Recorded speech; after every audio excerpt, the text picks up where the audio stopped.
travaillé sur un certain nombre de sujets numériques au sein de la commission des lois à l'Assemblée nationale. J'ai été rapporteur des projets de loi sur l'open data, transposition de directive PSI, la dématérialisation, et puis sur le projet de loi République numérique. Donc à chaque fois, on a touché des briques de ce qu'est la Smart City, sur de l'open data, sur de la donnée personnelle, sur les capteurs, sur la manière dont tout cela est utilisé, et sur les enjeux de structuration, de gouvernance et de souveraineté. Et donc, en plus d'avoir touché quelques briques, l'idée était de pouvoir travailler sur un sujet sur lequel on a globalement assez peu de réflexion en termes de politique publique.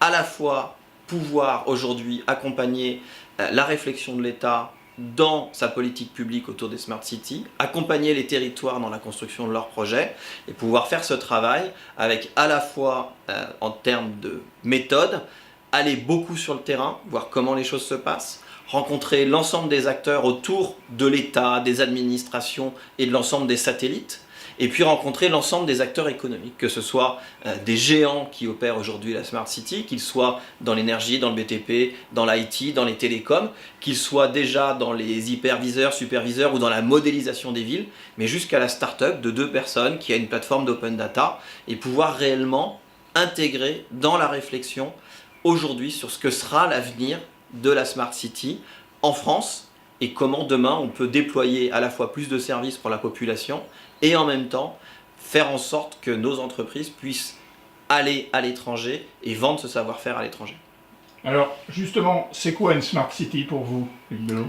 Alors je pense que le terme de Smart City, aujourd'hui, il est très utile, très pratique, parce que quand on en parle, tout le monde sait qu'on est en train de parler d'innovation technologique, d'innovation territoriale, d'innovation démocratique, d'innovation sociale. Smart City, ville intelligente, la traduction en français n'est déjà pas très bonne parce que dans Smart, il y a quelque chose de bien plus large que intelligent. On est en train de parler de wise, on est en train de parler de judicieux, de malin, de réactif. C'est bien plus large que juste dire intelligent. On entend plutôt système, tech, data. On est sur d'autres sujets. Et puis y compris city, on entend city, on a une vision un peu plus large, citizen, ville, on est déjà plutôt dans la structuration technique, technologique du territoire. Donc moi je préfère parler bien souvent des territoires d'intelligence, intelligence au pluriel, parce que les intelligences ne sont pas que chez les entreprises, elles ne sont pas que dans une collectivité, pas que chez les citoyens, mais toutes ces intelligences font qu'un territoire aujourd'hui poursuit une démarche de territoire intelligent. C'est assez injuste de dire que les Smart Cities existent depuis quelques années. D'abord parce que le concept de Smarter City a été inventé par IBM et que bien avant ça, les villes n'avaient pas attendu ce terme pour être et à la fois intelligente et à la fois durable.